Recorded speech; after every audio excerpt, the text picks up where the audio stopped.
I'm Clarence Whitfield. I'm 68 years old. I'm serving a life sentence for homicide. I haven't felt rain on my face or held my wife's hand or walked into my own kitchen for 27 years. The things you take for granted, a cold drink from your own fridge, the sound of your own front door closing, I dream about them every night. Let me tell you what happened.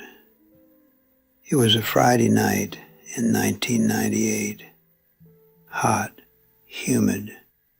The factory had been loud all week.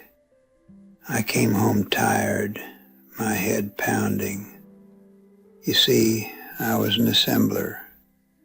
My hands were always sore. My ears always ringing. I had some high school, that was it. Came from a big family in South Jackson. 3 brothers, both parents working hard. I thought I knew what a hard day felt like. But that day was different. My harbor was my wife, Eleanor. We had 2 kids, but they were grown by then, living their own lives. Contact was rare. My son, he writes sometimes. Back then, the house felt too quiet. Money was tight. Conversations were tighter. That particular Friday, the air was thick.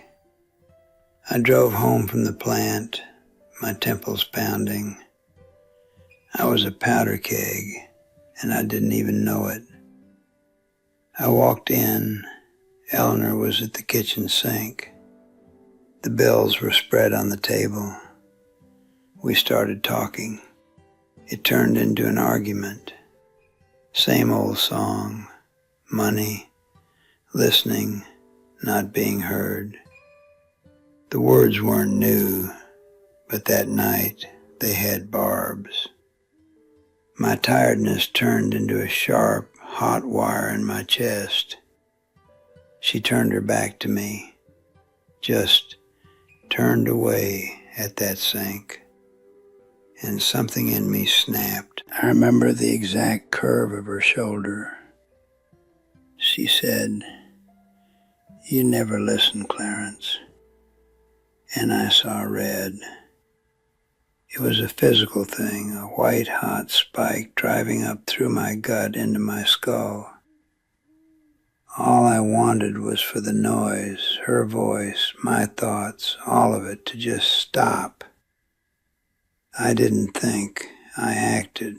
I reached out and grabbed her arm to spin her around.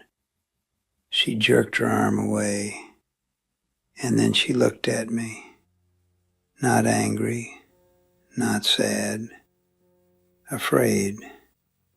For the first time ever, my Eleanor was afraid of me. That fear didn't cool me down. It poured gasoline on the fire. How dare she be scared of me? I loved her. I shouted her name. She shouted back. The world shrank to just her face in my rage. I didn't hit her. I shoved her. One hard, violent push with both hands to her shoulders.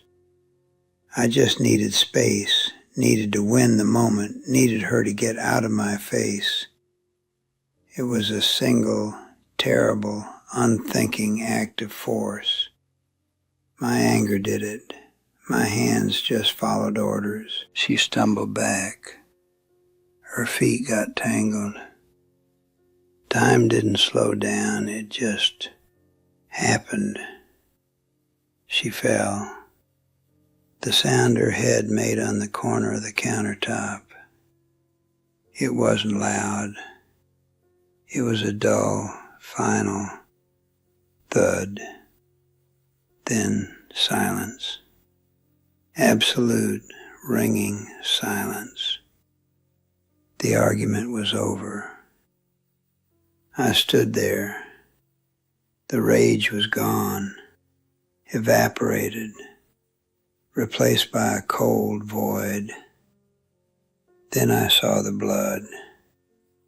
I knew, instantly. I dropped to my knees. I called her name. Nothing. I touched her face, still warm. The horror wasn't a wave. It was the ocean, and I was at the bottom. I'd killed my wife. I'd destroyed my life in 1 second. The police came, the cuffs, the ride, the cell. 27 years ago. I haven't taken a free breath since.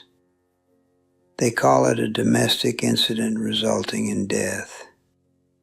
I call it the moment I died, too. Everything after has just been waiting. Here's what I understand now, after all this time in a box. Anger is a poison, and you drink it thinking the other person will die. It lies to you. It tells you that winning, being right in that instant, is more important than the person standing in front of you. I owned my anger, and for that, I lost everything I ever owned. So if you hear nothing else, hear this. Walk away. Just walk away. Go stand on the porch. Count to 100. Scream into a pillow. The laundry, the bills, the frustration, it'll all still be there to talk about calmly. But if you let the storm inside you break, you will destroy your harbor. You have a choice in every second. I thought I was just reacting. I wasn't. I chose. Choose to close your mouth. Choose the next argument over no argument at all. You still have that time, that choice. Don't be me. Don't be me. Because being me is this cell, this routine, this waiting. You know what I dream about most? Not big things, not vacations or parties. I dream about doorknobs, the weight of my own front doorknob in my hand, the click of the latch, the sound of it closing behind me. I'd give anything to hear that sound just one more time. My own door. But I lost that right. I live in a cage with a steel door that clangs. It's a sound that never gets familiar. After 27 years, it still jolts me awake if I'm dozing. That clang means you're not free. It means you're owned. Let me tell you about the waiting. The trial was a blur. My brothers came, all 3 of them. They sat in that courtroom, these big, strong men from South Jackson, and they just looked broken. We were a big working-class family. We fought, sure, but we loved harder, or I thought we did. Seeing their faces, the shame and the grief all mixed together, I wanted to disappear. My parents were gone by then. Thank God for that small mercy. I couldn't have borne my mama's eyes on me. The judge said, life. I was 41 years old. I'd been an assembler. I was used to putting things together. Now my whole job was to take apart every second of that Friday night, over and over, and see where I could have stopped the machine. I was the machine, and I broke the most precious thing. The first years were the worst. The guilt was a physical weight, like I was wearing a coat made of wet cement. I'd wake up in the dark, and for 1 second I'd forget. I'd think Eleanor was next to me. Then the smell of the cell, stale bleach and old sweat would hit me, and it would all crash back. That's when the dreams started. Not nightmares about the fall or the blood. Good dreams, simple dreams. I'd dream I was standing at my own kitchen sink, looking out the window at the little patch of grass. The sun would be coming in. I could feel the cool linoleum under my bare feet. I could hear the hum of our old refrigerator. I'd reach over and open it, feel the cold air on my face, and pull out a can of soda. I'd pop the top, that psht sound. I'd take a drink. It was so cold it made my teeth ache. And then I'd wake up on a thin prison mattress in the dark, and the wanting for that cold drink, for that linoleum, was so bad it felt like a sickness in my bones. My son, he started writing after a few years. Not my daughter. She never could. I don't blame her. But my boy, he'd send a letter maybe once a year, a page, front and back. He'd tell me about his job. He got married. He never sent pictures. I think it was too hard for him. His letters were my lifeline and my punishment. Every word was a reminder of the life I was supposed to be living, the father I was supposed to be, the grandfather. I got one yesterday. That's what made me finally sit down and talk. He wrote, "Dad, my son had his first birthday last weekend. We had a cake. He smashed it with his hands and laughed." That's all he said about it. But my mind, it built the whole scene. I could see the high chair, the blue icing probably, the smile on my boy's face as he watched his own son. I should have been there. I should have been the old man in the corner, smiling, maybe holding a paper plate. That was my place. And it's empty. That's the real sentence. It's not the bars. It's the emptiness where your life was supposed to be. It's the ghost of every birthday, every Christmas morning, every quiet Tuesday night watching TV with your wife. I dream about those Tuesdays. I dream about arguing over what channel to watch. I'd give anything to lose that argument now. You see, in here, you have too much time to think. And you start to see the chain, every link. That Friday, I came home tired. The factory noise was still in my head. The foreman had been on me all week. I felt small. I felt like I was nothing.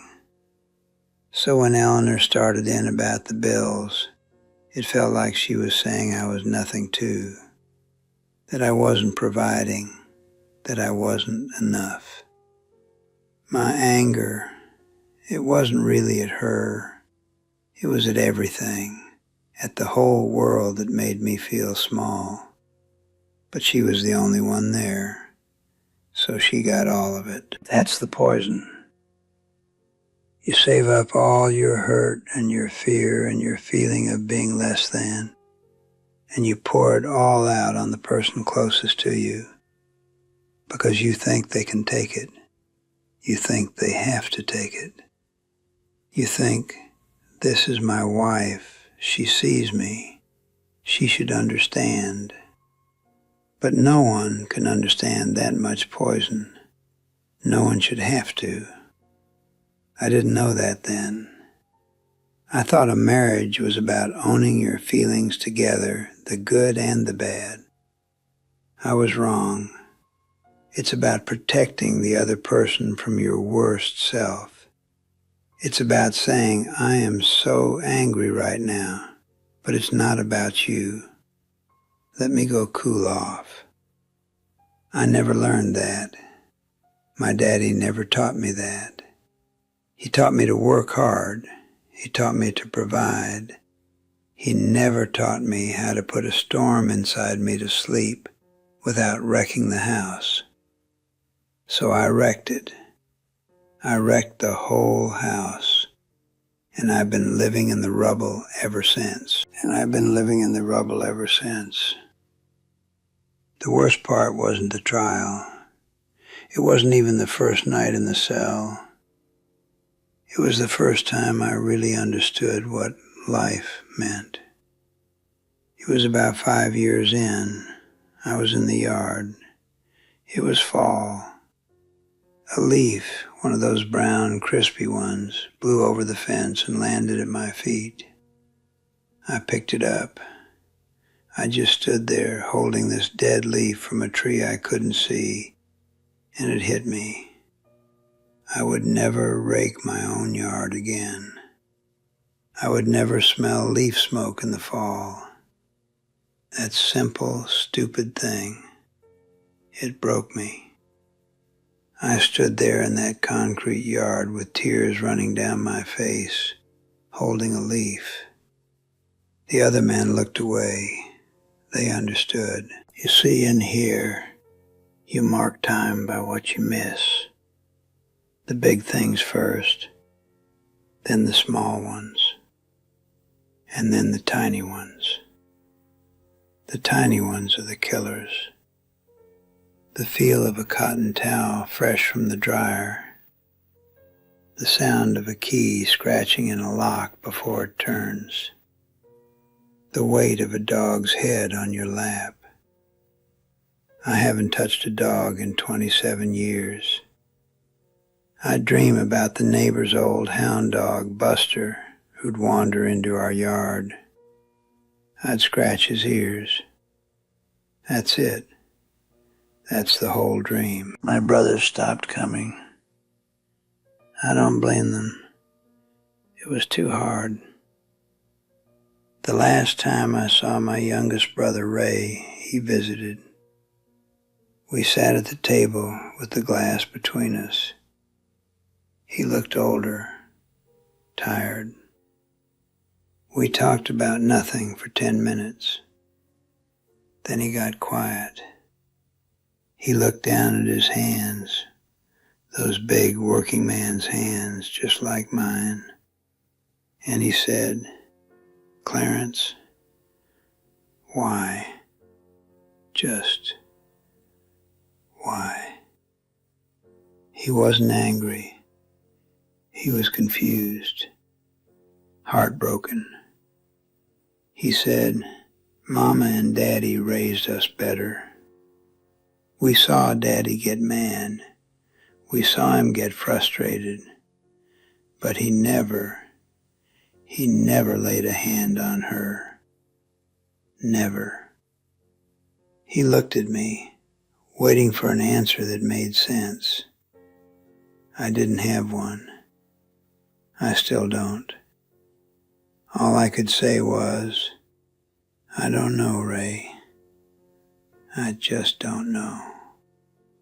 He nodded, like I'd confirmed his worst fear, that there was no reason, that it was just stupid, pointless, wasteful. He never came back. That conversation haunted me more than the trial, because Ray was right. Our daddy, he worked 2 jobs sometimes. He came home worn down to the bone. He and Mama argued. I heard him. But it always ended. It never turned into bad. I had the blueprint. I had the example right in front of me. And I still tore the whole house down.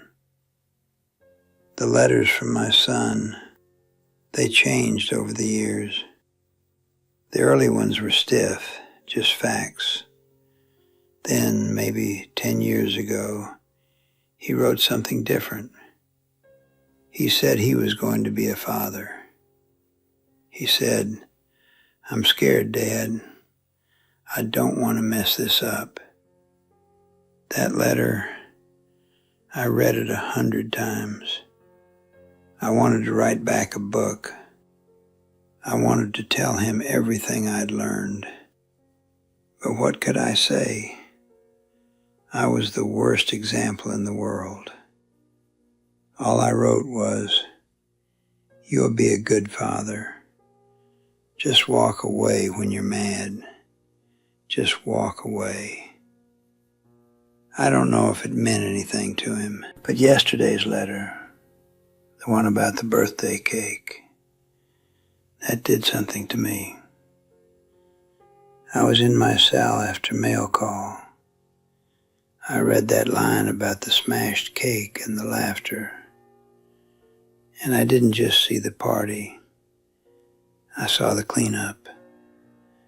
I saw my son and his wife wiping blue icing off the high chair, off the floor, laughing while they did it. The mundane, messy, beautiful work of a life. And I realized that's what I killed. I didn't just kill Eleanor. I killed the chance to grow old and be irritated about the grandkids making a mess in my clean kitchen. I killed the chance to bicker with her about what to get them for Christmas.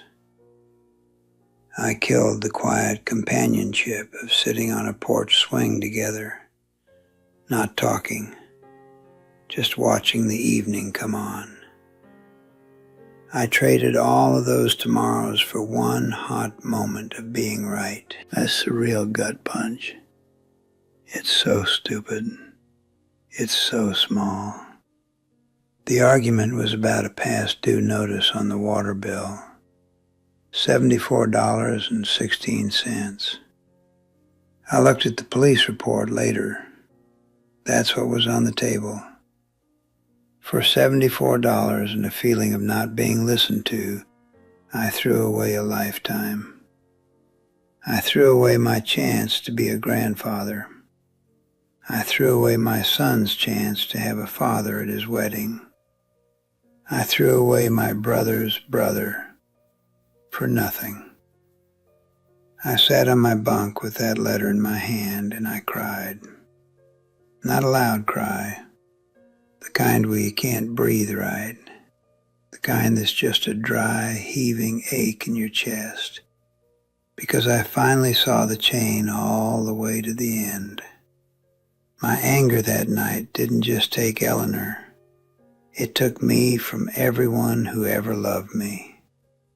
It made me a ghost in my own family's story. A cautionary tale.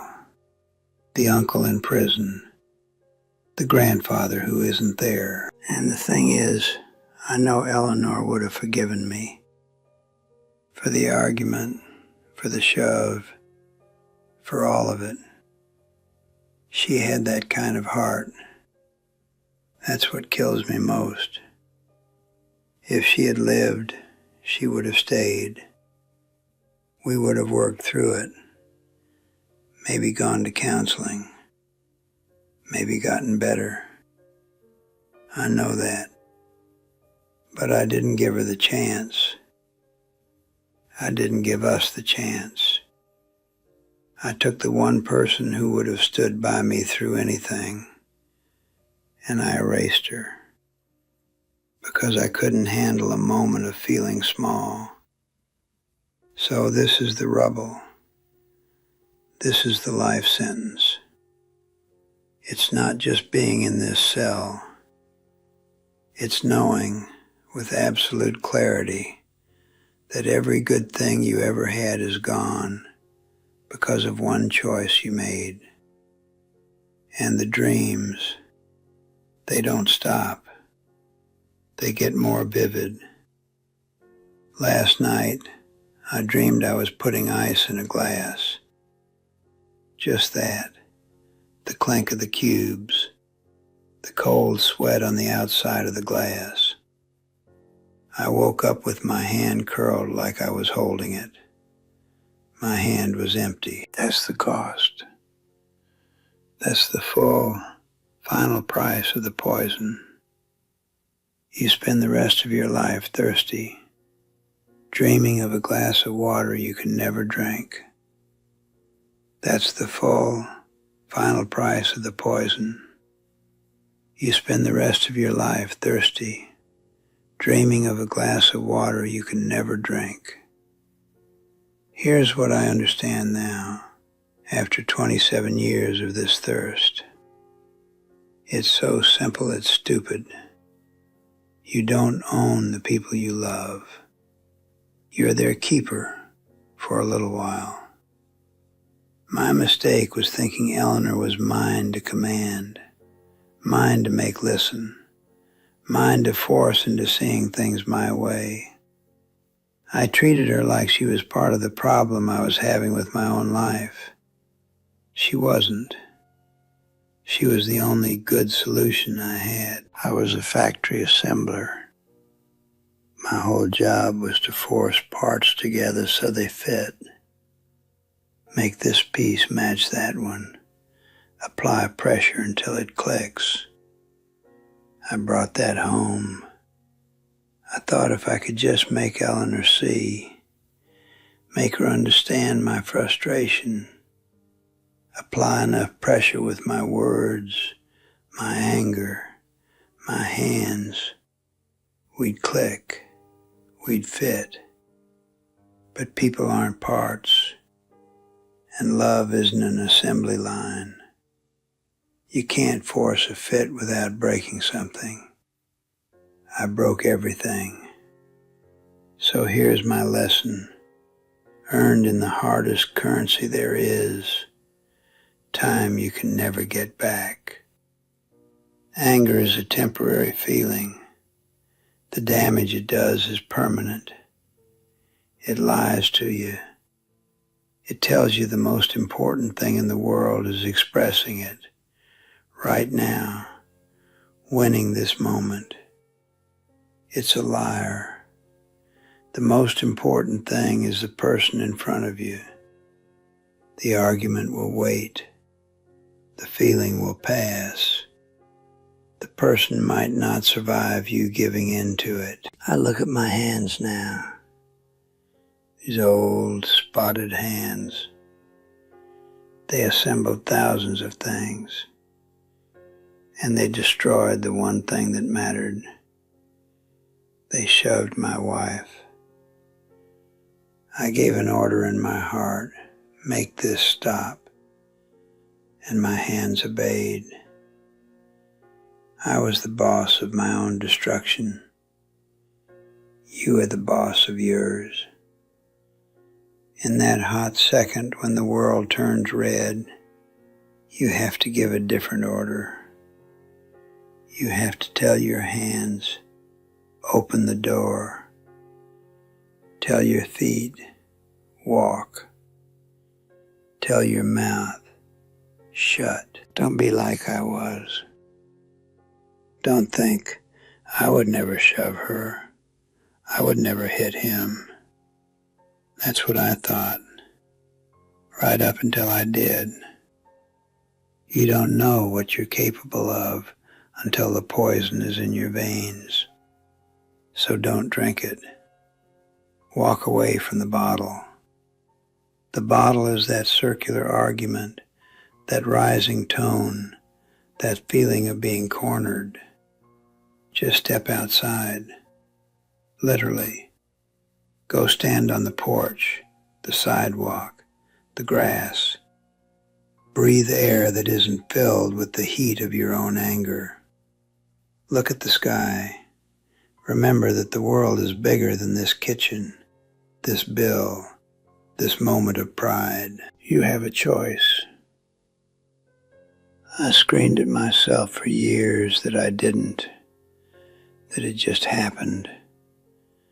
That's another lie. I chose to grab her arm. I chose to shout. I chose to shove. A dozen small choices, each one taking me closer to the edge. You have a choice in every single one of those seconds. Choose the next argument. Choose to have this fight tomorrow when you're calm. Choose a lifetime of bickering over a lifetime of silence like mine. Because I'd give anything for one more stupid argument about the water bill. I'd let her win every time. You still have that. You have time. You have the person. You have the front door you can walk out of and then walk back into. You have the fridge with the cold drink. You have the ordinary, boring, beautiful mess of a life together. You have no idea how rich you are. This is why I'm talking. If this story, my story, means anything to you, don't just feel bad for the old man in the cell. Let it change something. When you feel that heat rising, think of me. Think of the thud. Think of the silence that comes after. And then go turn on the faucet. Splash water on your face. Walk around the block. Do anything but stand there and let the poison win. This channel, from what I understand, lets people like me share these hard lessons. If what I've said today hit home, I'd consider it a kindness if you'd subscribe. Hit that notification bell. Maybe my story can be a caution sign for someone else. Maybe it already has been for you. Leave a comment down below. Tell me, what's the simple thing you take for granted? Is it your morning coffee in your own mug? The sound of your partner humming in the next room? Naming it makes it sacred. It reminds you what you're fighting for, not against. If this resonated, hit the like button. It tells the algorithm to show this to someone else who might need to hear it tonight. Share it. Send it to a friend, a brother, a son. Don't make it a big thing. Just say, heard this today, made me think. And if you've got a story of your own, a lesson learned the hard way, something that might keep someone else from a life sentence of regret, there's a form in the description. Tell it. Your voice might be the one that makes someone walk away. I don't have book recommendations. My library is the four walls of this cell and the catalog of my mistakes. But I'll recommend this. Tonight, when you're home, really look at it. Listen to the sounds of your life. Feel the doorknob in your hand. That's the gift. That's the whole gift. Don't dream about it like I do. Live it and protect it with everything you have. Protect it by walking away when you need to. Your freedom, your whole beautiful, ordinary life depends on it.